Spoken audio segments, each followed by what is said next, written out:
¿Cómo contar la historia de Europa? Un continente de numerosas fronteras redibujadas en múltiples ocasiones y asombrosas civilizaciones que dieron forma a la historia del mundo. Una amalgama de diversidad de ideas, tradiciones y culturas ancestrales y unos cementerios con innumerables historias que contar.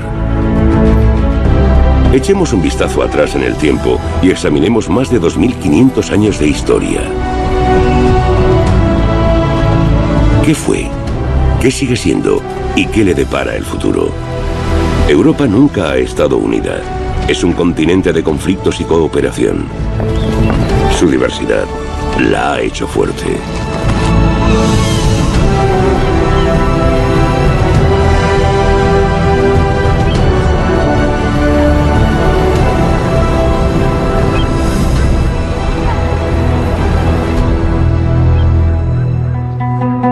Estambul, Bizancio, Constantinopla. La antigua capital del Imperio Romano de Oriente recibe múltiples nombres. Sigue dominada por Santa Sofía, la iglesia más grande del mundo antiguo. Para los cristianos de Europa, este era el centro del mundo. Se trata de un sólido testimonio de la unidad de poder y creencias. Un ejemplo para todo emperador cristiano desde la antigüedad tardía. Una sola fe, un solo dirigente y un solo reino. Pero en el este de Europa, el Islam amenaza el sueño de un imperio cristiano.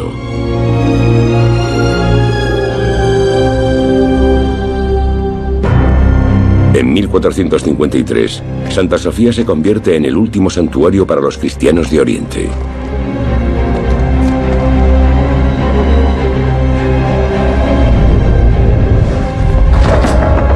Fuera de sus muros se desata una guerra santa.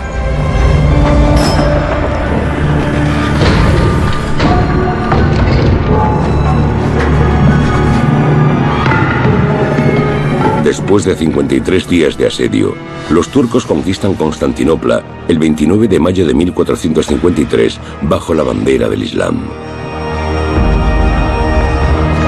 En Oriente, los otomanos se convierten en los nuevos herederos del Imperio Romano. Una sola fe, un solo dirigente y un solo reino es también el lema de los sultanes, aunque no bajo la cruz, sino la media luna. Constantinopla se convierte en Estambul. Los otomanos difunden sus creencias y nuevos placeres en Europa. El café simboliza una nueva cultura que se extiende por todo el continente. Yo lo llamo la línea del café. En un lado, beben café de filtro y expreso, y en otro, café turco. Es la línea entre Europa occidental y la parte ocupada por el Imperio Otomano durante siglos. Eso trajo una cultura muy distinta, pero no por la religión, sino porque tenían un sistema muy jerárquico. En el lado otomano no pasaba mucho, pero en el otro tuvimos el Renacimiento, la Ilustración, el Romanticismo, procesos históricos muy destacados que no ocurrieron en Oriente y que suponen unas fronteras culturales significativas. Fronteras de las que el Imperio Otomano quiere aprovecharse. Los otomanos son la mayor amenaza para el occidente cristiano y pronto controlan gran parte del este de Europa. Después de Constantinopla, fijan la mirada en Viena, puerta de entrada a Occidente. En septiembre de 1529, los turcos plantan sus tiendas. El sultán Solimán el Magnífico eligió su meta con cautela. En Viena viven los Habsburgo, católicos devotos y los más poderosos dirigentes de Europa occidental, pero las puertas de Europa siguen cerradas. La fortaleza resiste el ataque.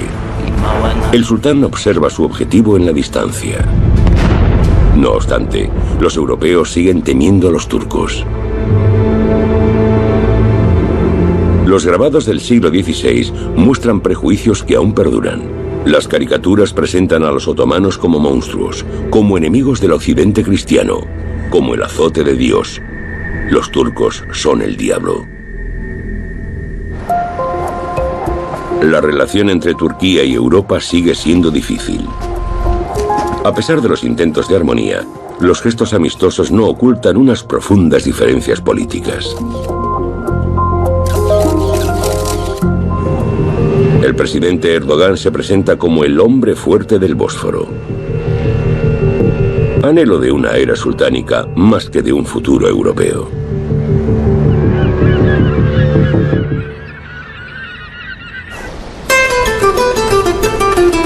La España del siglo XV sufre también una batalla de creencias. Los musulmanes dieron forma al sur de España durante más de 700 años, pero ahora solo gobiernan la Alhambra, en Granada. El Palacio Rojo es su último bastión en la lucha contra la Reconquista, la recaptura de España por parte de los reyes católicos. Pero en 1492, el emir de Granada finalmente se rinde ante la pareja real española, Fernando de Aragón e Isabel de Castilla. Y estamos hablando de una tierra que no solo ha tenido, digamos, un pasado árabe glorioso, sino que después, en la época de la conquista de América, Andalucía se convierte en, por ejemplo, Sevilla era la Nueva York del siglo XVI, o sea, no es una tierra que haya tenido única y exclusivamente un periodo, digamos, andalusí glorioso, sino que después ha tenido otros periodos también de una gran riqueza. Bajo la reina Isabel, España vuelve a ser estrictamente católica. Pero no puede disfrutar de su victoria.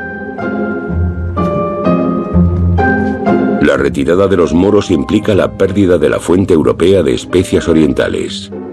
Y en Oriente, el Imperio Otomano controla las rutas comerciales.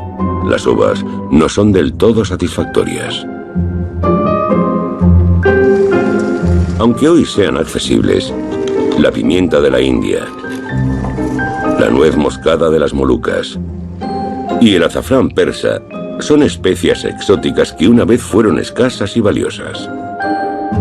El placer de la buena comida se convierte en una prioridad en los tiempos de Isabel. Pero aparte de sabor, las especias ofrecen considerables ganancias. Isabel busca nuevas formas de obtener estos codiciados productos de Oriente, pero los portugueses se le han adelantado. Habían comenzado a conquistar el océano décadas antes, durante la primera mitad del siglo XV, liderados por el infante Enrique, conocido como el Navegante.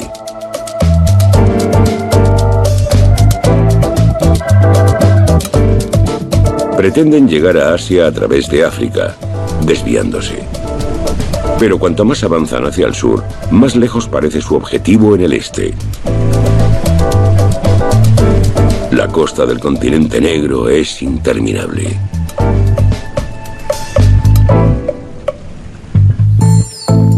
Debe de haber un atajo hacia los recursos de la India y China. O al menos, un hombre está convencido de ello: Cristóbal Colón. En su búsqueda de una ruta más rápida, el capitán de Génova estudia todo lo que puede. Los mapas viejos por sí solos no ayudan.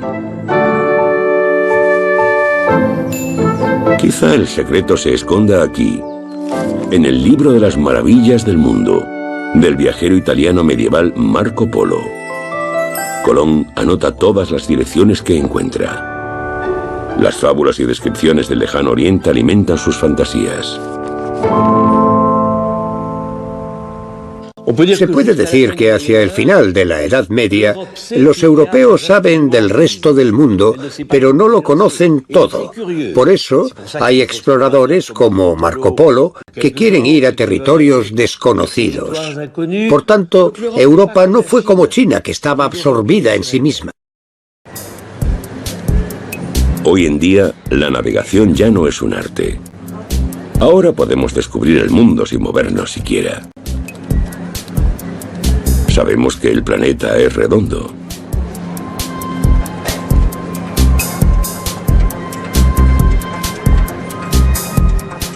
Y los europeos del siglo XV también. Pero estos no sabían nada de América. Es por eso que Colón cree que puede llegar a la India a través del Atlántico. Un destello de inspiración. Pero muchos tachan de disparatada la idea de Colón, quien tarda 6 años en convencer a la reina Isabel para que sostenga su plan. La reina española ve la oportunidad de mejorar su posición en la carrera hacia Oriente y la de enriquecerse también. Desde la Reconquista, la devota católica se considera también a sí misma la mano de Dios. Desde España, ansía imponer su religión en todo el mundo. El 3 de agosto de 1492 zarpa Cristóbal Colón. Bajo la bandera de los Reyes Católicos, no solo encontrará un camino hacia Oriente, sino que también difundirá el cristianismo. Es un viaje a lo desconocido que requiere mucha fe en Dios por parte de la tripulación, pues nadie sabe qué aguarda más allá del horizonte.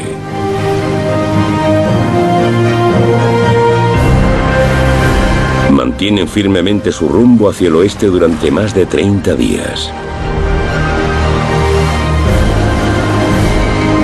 Y, por fin, tierra. Es un pequeño paso para Colón, pero un gran paso para Europa. El 12 de octubre de 1492 llega a las caribeñas Bahamas, no muy lejos de la costa continental, y reclama sus tierras para Dios y la corona española. El descubrimiento de Centro y Sudamérica es un paso de extraordinaria importancia dentro de la historia de Europa. A partir de este momento, Europa pasa a ser global, se expande en dimensiones globales.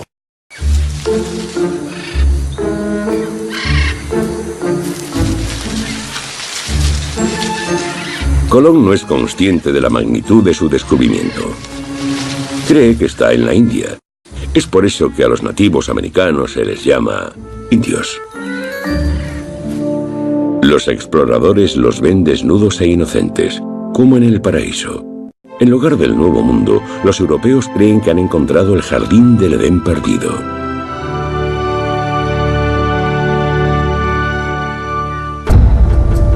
A los primeros descubridores, su exuberante naturaleza les resulta paradisíaca.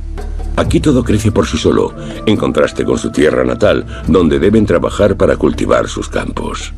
La naturaleza de América en 1492 no es prístina. Eso es un mito romántico, era un paisaje controlado. Los nativos quemaban árboles y praderas para cazar presas.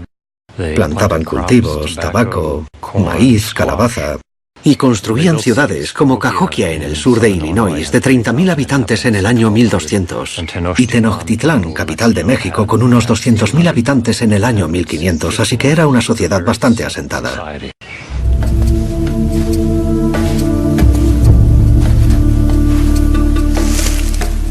Al principio, los europeos no encuentran ni especias ni oro, pero sí una cosecha que les recuerda al metal precioso, el maíz, que es cultivado durante siglos por las civilizaciones precolombinas de América.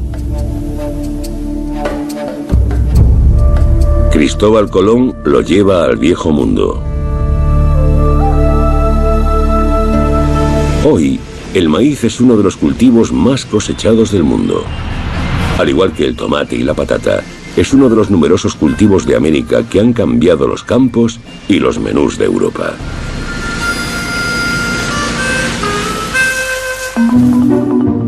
Tordesillas, norte de España. En 1494, representantes de España y Portugal se reúnen aquí. El Papa es el juez en una cuestión bastante desagradable. ¿De quién es el mundo? Las principales potencias marítimas de Europa pretenden decidirlo por sí mismas. Antes de que se descubra cada rincón y sin preguntar a los lugareños, España y Portugal se reparten el mundo con la bendición de la Iglesia.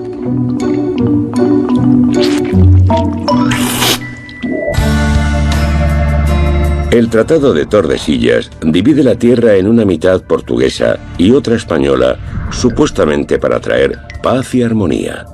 cuando en realidad eso solo aviva la competencia entre las naciones europeas, que comienzan a conquistar y colonizar el mundo en nombre de Dios. Las dos fuerzas impulsoras de los descubrimientos, Portugal y España, decidieron transformar los territorios descubiertos en colonias por medios militares, pero también convertirlos a la religión de Portugal y España, el cristianismo. Es el comienzo de una violenta evangelización. Después del Caribe, los españoles descubren el continente. En 1519, Hernán Cortés arriba a el México actual. Entonces, esas ricas tierras son el hogar de la avanzada civilización de los aztecas. Maestros de la orfebrería, una habilidad que sería su condena. Al igual que Cortés, muchos conquistadores padecen una enfermedad que solo el oro puede curar.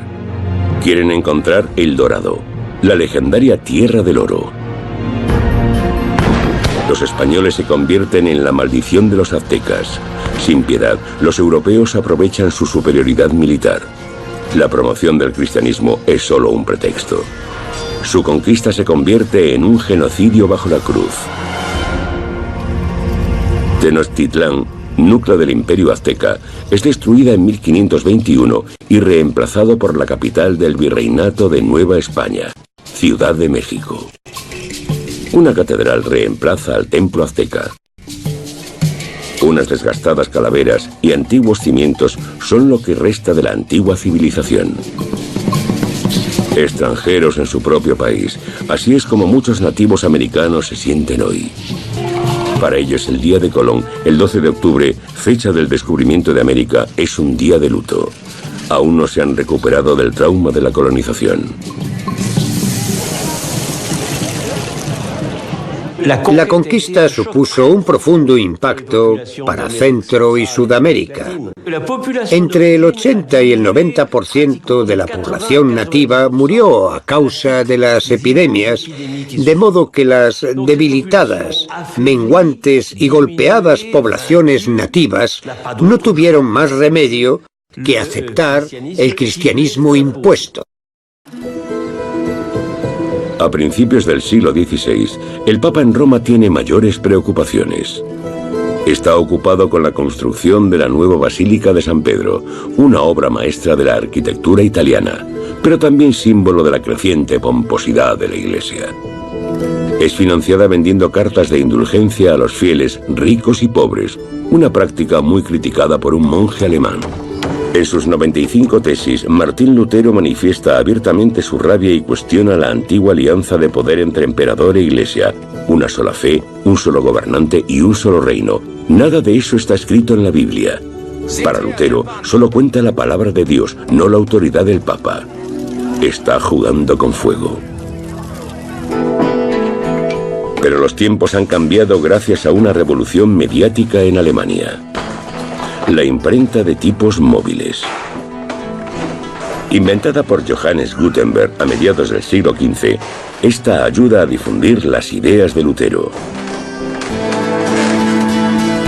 La Iglesia ya no tiene tan fácil silenciar a sus críticos.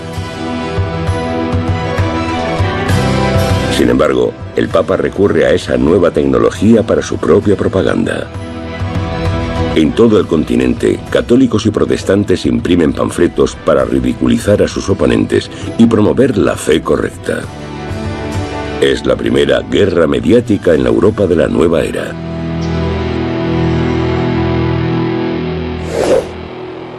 En 1521, Martín Lutero es excomulgado, pero encuentra refugio en el castillo de Wartburg. Aquí traduce la Biblia al alemán para que todos puedan entender la palabra de Dios, no solo los sacerdotes. La reforma pone fin a la unidad lingüística de Europa, y el latín es gradualmente reemplazado por las lenguas nacionales. Cada nación cuenta con templos para sus tesoros escritos, como la biblioteca de la duquesa Ana Amalia en Weimar, Alemania, donde se conserva una de las preciadas Biblias de Lutero. La Reforma gana apoyos en todo el continente. Juan Calvino en Francia, Ulrico Zwingli en Suiza o John Knox en Escocia dan forma al protestantismo según sus propias creencias.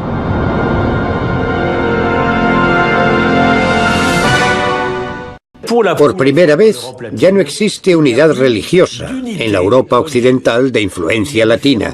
Ahora hay varias denominaciones que profundizan aún más la división interna del continente. Cada una de estas denominaciones desarrolla su propia cultura. Hasta hoy resulta evidente si estás en un país católico, protestante o anglicano. Desde la Reforma, Inglaterra ha seguido su propio camino con su propia iglesia. Coronada en 1953, Isabel II se convirtió a la vez en cabeza de la Iglesia de Inglaterra. En cierto modo, la reina o el rey es el equivalente inglés al Papa. My lords, pray be seated. El excepcionalismo inglés comienza aquí, en el Palacio de Hampton Court, cerca de Londres. Construido por el arzobispo de York, se convierte en la residencia real en 1514. Ahora, el rey Enrique VIII reside en el Gran Salón. No es la religión, sino la opinión del monarca sobre la fidelidad lo que lleva a una escisión de la Iglesia católica. Su primera esposa, una católica española, no puede darle un hijo. El Papa les niega el divorcio, así que Enrique se nombra a sí mismo cabeza de la Iglesia y se separa del Vaticano y de su esposa. Pero sus 5 matrimonios posteriores no acaban mucho mejor. Algunas de sus esposas mueren tras el parto y otras en el cadalso. En 1558, su segunda hija legítima asciende al trono, Isabel I. Su reino está dividido por la religión y pretende tapar sus grietas.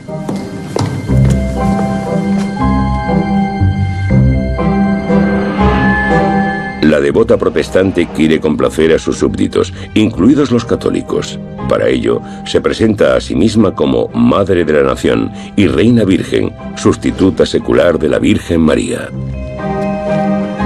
Inicialmente, tiene el continente a sus pies.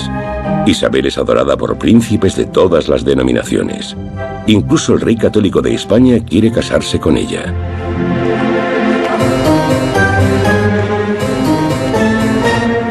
Pero, a pesar de sentirse halagada, los rechaza a todos.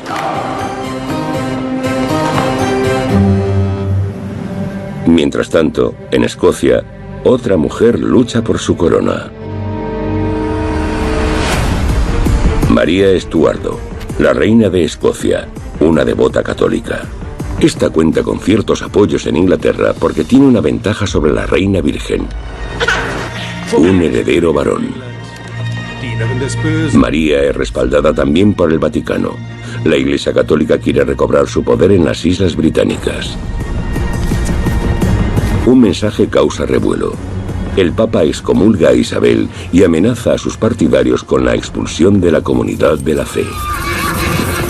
Isabel y María representan la batalla entre las denominaciones que ha dividido al occidente cristiano desde principios del siglo XVI.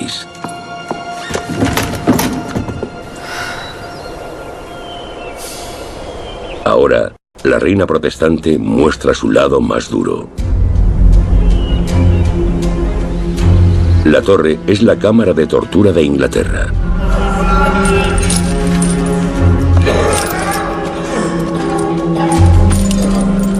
Isabel castiga a miles de adversarios aquí.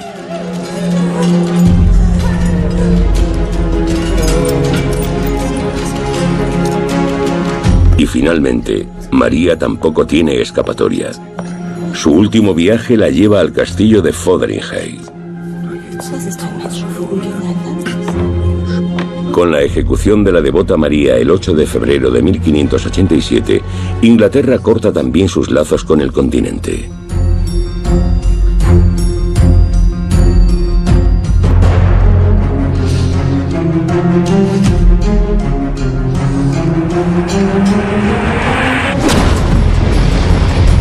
Ahora, Isabel tiene que enfrentarse a la ira del poder católico mundial. En 1588, España envía una armada de 130 barcos a las tempestuosas costas de Inglaterra para vengar la muerte de María.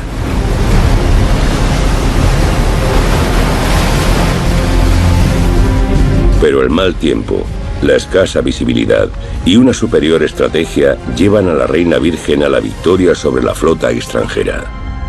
Desde este momento, Britania gobierna las olas. Isabel ve el futuro de su reino en los océanos del mundo, no en el continente europeo.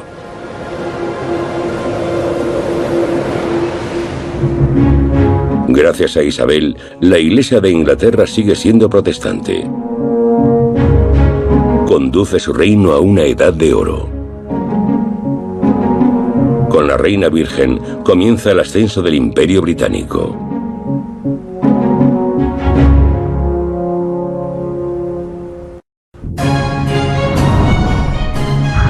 Los británicos se alejan del continente y se enfocan en el mundo. Establecen su propio imperio protestante.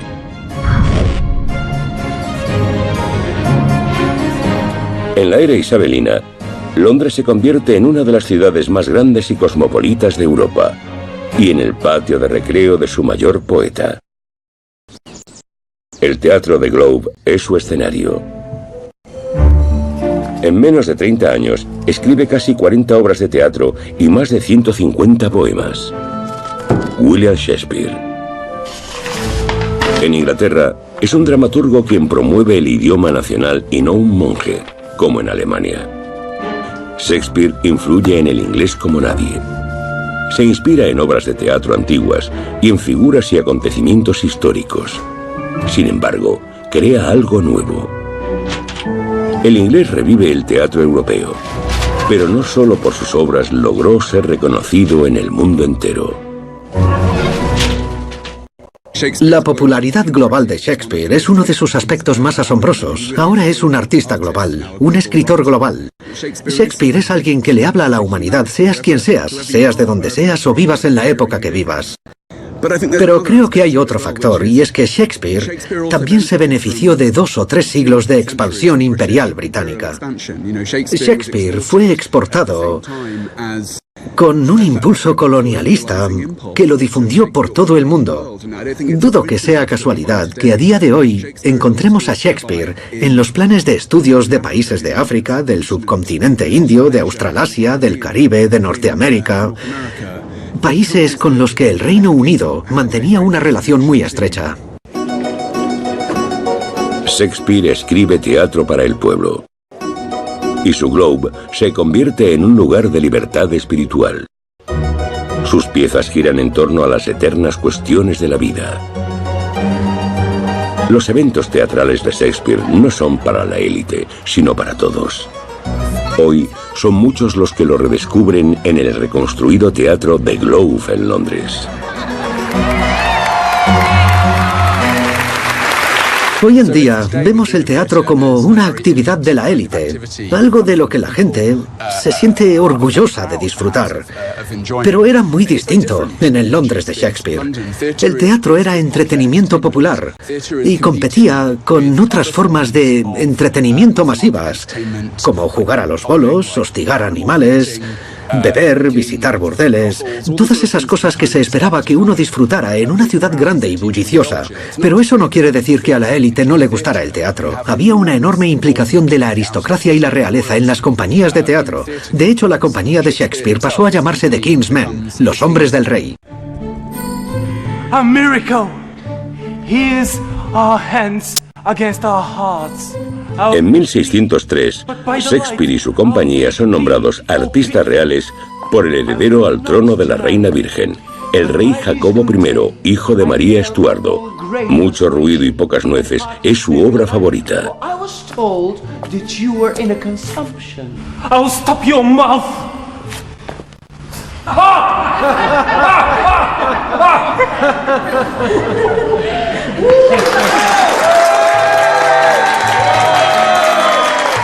Aplaudir juntos en lugar de pelear es parte del plan de Jacobo para unir el reino. Y se crea una nueva bandera para fortalecer la unión nacional. Primero, la cruz inglesa de San Jorge y la cruz escocesa de San Andrés se unen, para sumarse después la cruz irlandesa de San Patricio a la Union Jack. Este es el símbolo del glorioso pasado de Gran Bretaña. Sin embargo, pronto podría ser historia. El referéndum del Brexit de junio de 2016 ha dividido al Reino Unido. Los nacionalistas han separado Gran Bretaña. Quieren recuperar su país y abandonar la Unión Europea y sus problemas. Esto ha provocado una de las mayores crisis después de la guerra, tanto para Europa como para Gran Bretaña. Una crisis que ha reavivado también la llama del nacionalismo escocés. Por su parte, las familias reales europeas intentan mostrar unidad. Guillermo y Kate, Guillermo, Alejandro y Máxima, Carlos y Camila. Los dos países europeos más asociados con la monarquía hoy en día fueron también los primeros en limitar el poder de sus monarcas en el siglo XVII. Países Bajos e Inglaterra formaron ambos sendas monarquías constitucionales. La Carta de Derechos, aprobada tras la Revolución Gloriosa en 1689, estableció la supremacía del Parlamento británico sobre la corona. La reina debe recordarlo. Ante un nuevo Parlamento, lee un discurso escrito por un representante del gobierno, como es obligatorio. En Gran Bretaña, es el Parlamento quien decide, no el monarca. La economía queda a su libre albedrío. Los británicos prefieren el libre mercado no regulado por el gobierno, sino por la oferta y la demanda. Gracias a este liberalismo, el Reino Unido se ha convertido en el principal centro financiero de Europa. A pesar de su reducido tamaño, Países Bajos también cuenta con una buena situación financiera y controla el mayor y más activo punto comercial de Europa, el puerto de Róterdam. Sus cimientos se establecen en el siglo XVII, cuando las naciones europeas conquistan el mundo.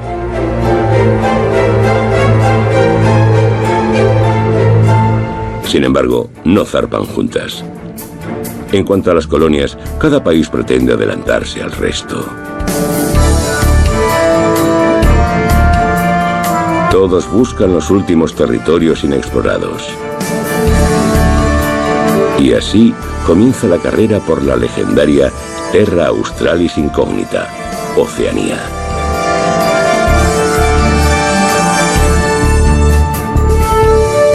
En 1768, la corona británica envía el HMB Endeavour en una misión secreta para encontrar la tierra desconocida del sur. La nave está bajo el mando de uno de los grandes exploradores de la época, James Cook. Gracias a él, los británicos están a la cabeza en la carrera. Aunque los holandeses fueron los primeros en pisar suelo oceánico, Cook es el primer europeo en explorar extensamente el continente en 1770. Durante su viaje al Pacífico Sur, reclama varias islas y sus recursos para el Imperio Británico, aprovechando la hospitalidad de los nativos.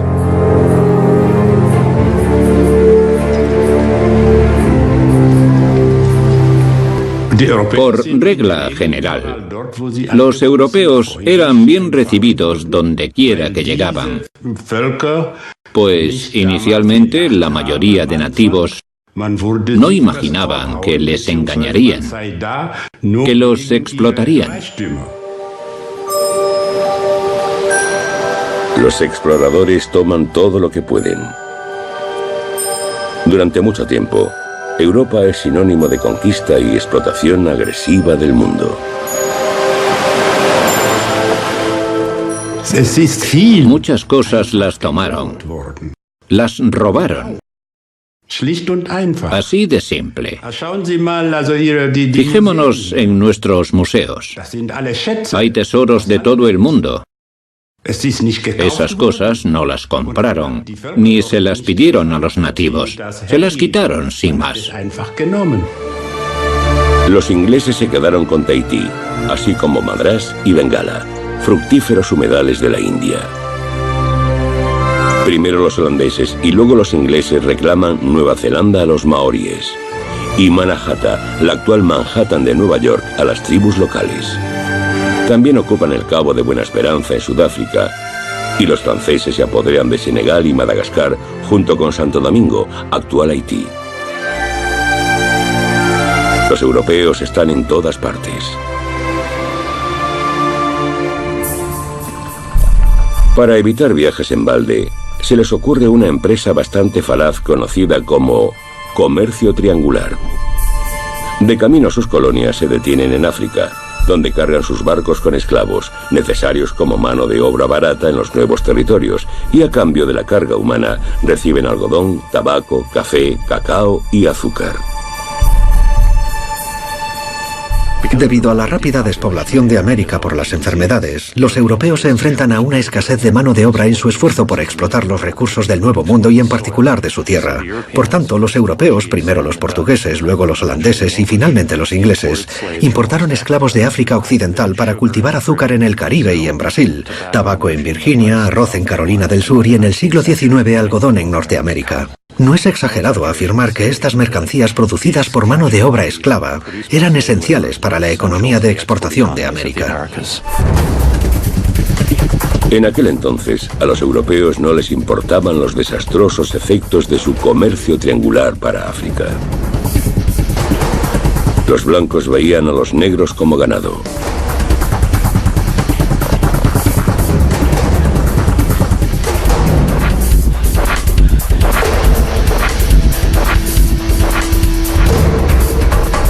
Esta sucia caza de esclavos es conducida por árabes y otros africanos de raza negra. Pero esto no exime a los europeos. La trata de esclavos no la inventan los europeos, pero sí la perfeccionan. En un periodo de aproximadamente 300 años, 12 millones de africanos son desplazados. La esclavitud no queda prohibida en Europa hasta el siglo XIX. El último país en prohibirla es Países Bajos. La esclavitud es la gran responsable del ascenso del poder naval. El azúcar de ultramar endulza la vida de los holandeses. Y hasta hoy, la huella de la esclavitud sigue siendo muy visible.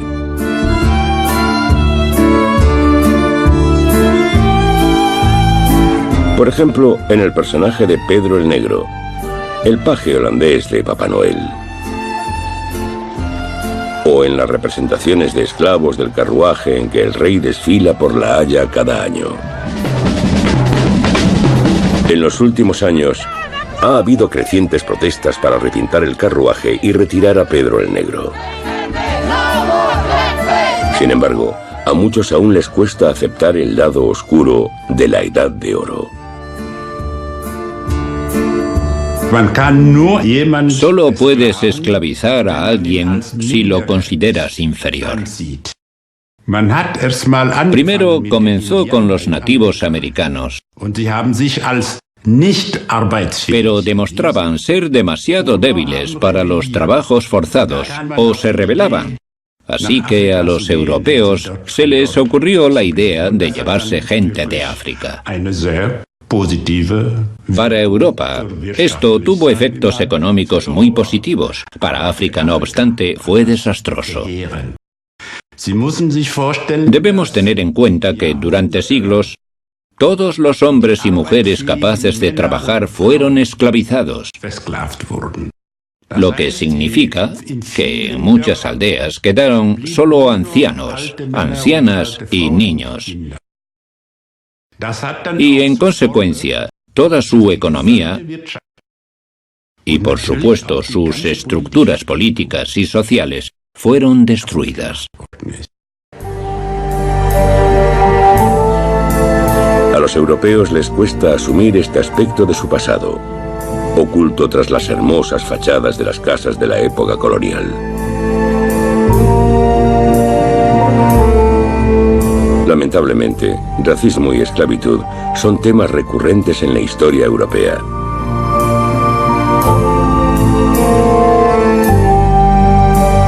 Es más fácil centrarse en los bellos efectos del colonialismo. como los pintorescos canales de Ámsterdam o los viejos veleros, un recordatorio del glorioso pasado de Países Bajos como potencia naval.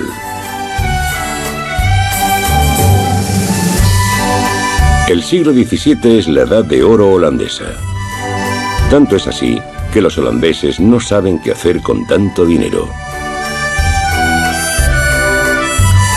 Debido a la falta de otras oportunidades de inversión, se vuelven creativos e invierten en arte.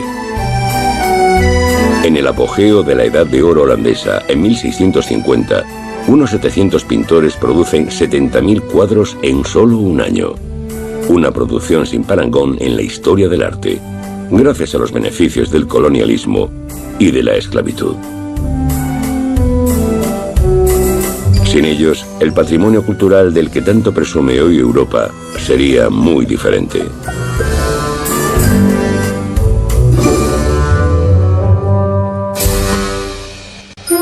En el siglo XVII, los holandeses invierten también en flores, en tulipanes para ser precisos. Importados de Turquía, se ponen de moda en las cortes europeas.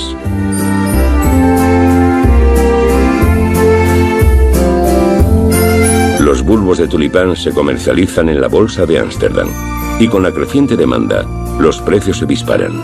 Comienza la llamada tulipomanía. Pronto un solo bulbo costaría 120 fanegas de trigo, 240 fanegas de centeno, 4 bueyes, 8 cerdos, 12 ovejas, 2 cubas de vino, 4 toneles de cerveza, 2 barriles de mantequilla, 500 kilos de queso, una cama, un traje y una copa de plata. Finalmente, 3 bulbos de tulipán costarían el equivalente a una casa bien ubicada en Ámsterdam. En febrero de 1637, la burbuja del tulipán estalla. La primera caída bursátil de la historia europea pone fin a la Edad de Oro holandesa. Sin embargo, la popularidad del tulipán no ha decaído. Hoy en día, Países Bajos cultiva más de 2.000 millones de tulipanes al año y efectúa el 80% de las exportaciones mundiales de tulipán. Pero la conquista mundial de Europa no solo le impulsa su codicia, sino también su espíritu aventurero.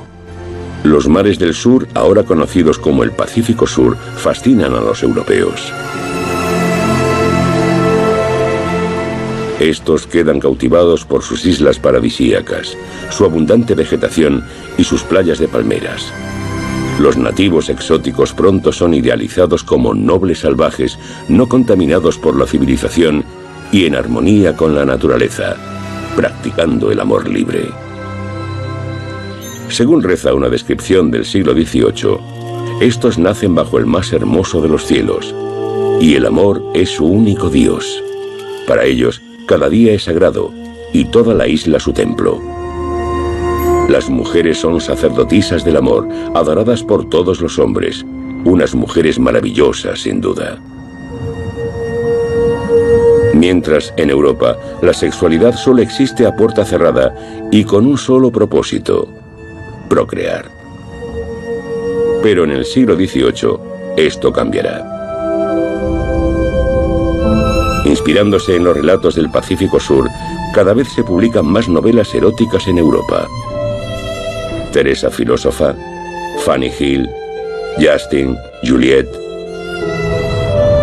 Las obras se ilustran con explícitos dibujos que hoy seguirían sin pasar la censura. En el momento de su publicación, causan un escándalo. Sin embargo, en cierto modo, representan la primera revolución sexual de Europa. Para el Pacífico Sur, las consecuencias de la colonización europea son menos placenteras. Alrededor del 90% de la población indígena muere a causa de enfermedades introducidas por los europeos. Sus culturas son destruidas y civilizadas por los europeos, a pesar de su admiración inicial por los nobles salvajes. Los europeos se sienten superiores política, económica y moralmente. Hoy, numerosos países occidentales siguen aprovechándose de sus antiguas colonias. Los utilizan como paraísos fiscales o retiros vacacionales donde relajarse del estrés de la civilización moderna. Y entre 1966 y 1996, Francia utilizó el atolón de Mururoa en el Pacífico Sur para realizar pruebas nucleares. 3, 2, 1, feu!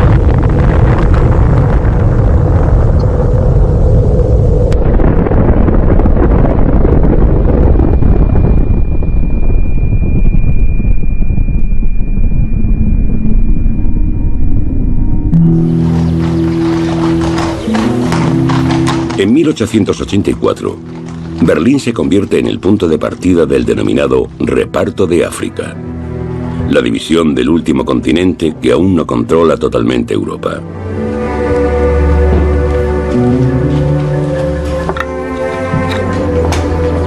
Ese año, el canciller alemán Otto von Bismarck invitó a los líderes europeos a la Conferencia del Congo para resolver los crecientes conflictos entre las potencias coloniales. Esto marcó la siguiente fase del imperialismo para Europa, en la que nuevas naciones como el Imperio Alemán reivindican un lugar al sol. A los franceses se les asegura el noroeste de África y a los británicos el noreste y el sur, mientras que Alemania gobernará el oeste, el suroeste y el este del África Negra. Pero el rey de Bélgica recibe una de las mayores porciones. La cuenca del Congo pasa a ser de su propiedad.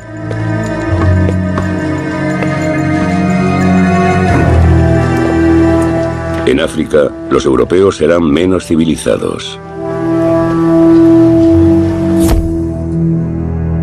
Los pueblos de África se ven obligados a someterse y sus tierras son divididas entre las potencias coloniales. Una vez más, la europeización trae consigo guerra y opresión. Por ejemplo, en el sudoeste de África, actual Namibia.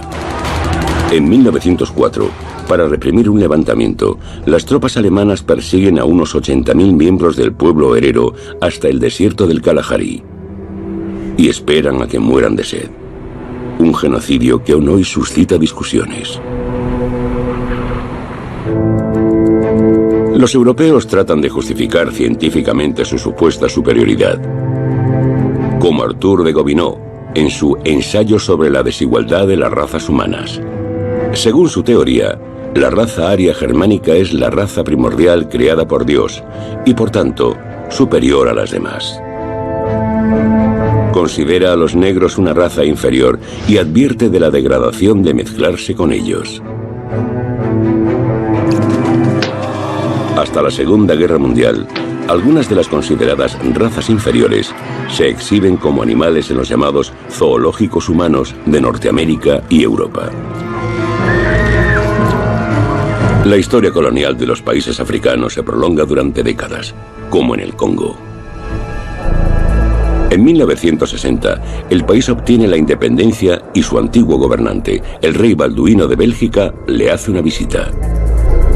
Alrededor de 10 millones de personas murieron durante el dominio colonial de los belgas. Ahora, tras una larga lucha por la libertad, los congoleños tienen su propio presidente elegido democráticamente, Patrice Lumumba.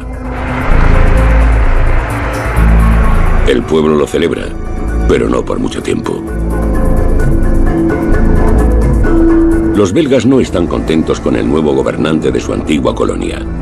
Con ayuda de la CIA, Lumumba es capturado en 1961 y asesinado.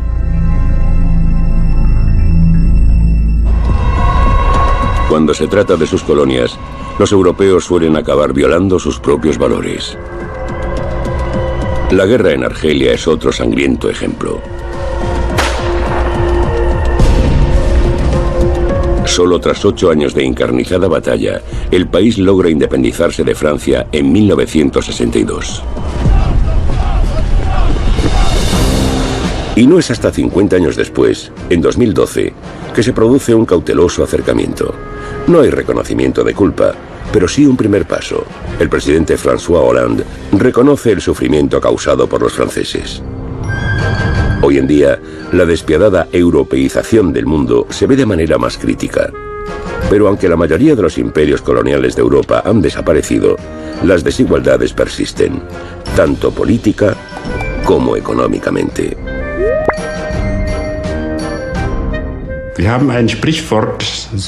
Nosotros solemos decir que gires como te gires, el trasero siempre lo tienes detrás.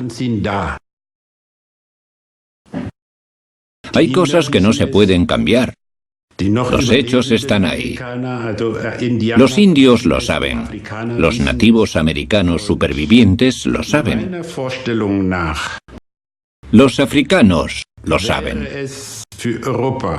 A mi parecer, sería muy importante que Europa lidiara con su propia historia y no intentara obviar ciertas cosas. Las antiguas potencias coloniales de Europa luchan contra la pérdida del dominio global. Se aferran a viejos rituales, a su antiguo glamour y a los sueños de grandeza del pasado. ¿Encaja esto en la Europa de hoy? ¿O es folclore histórico?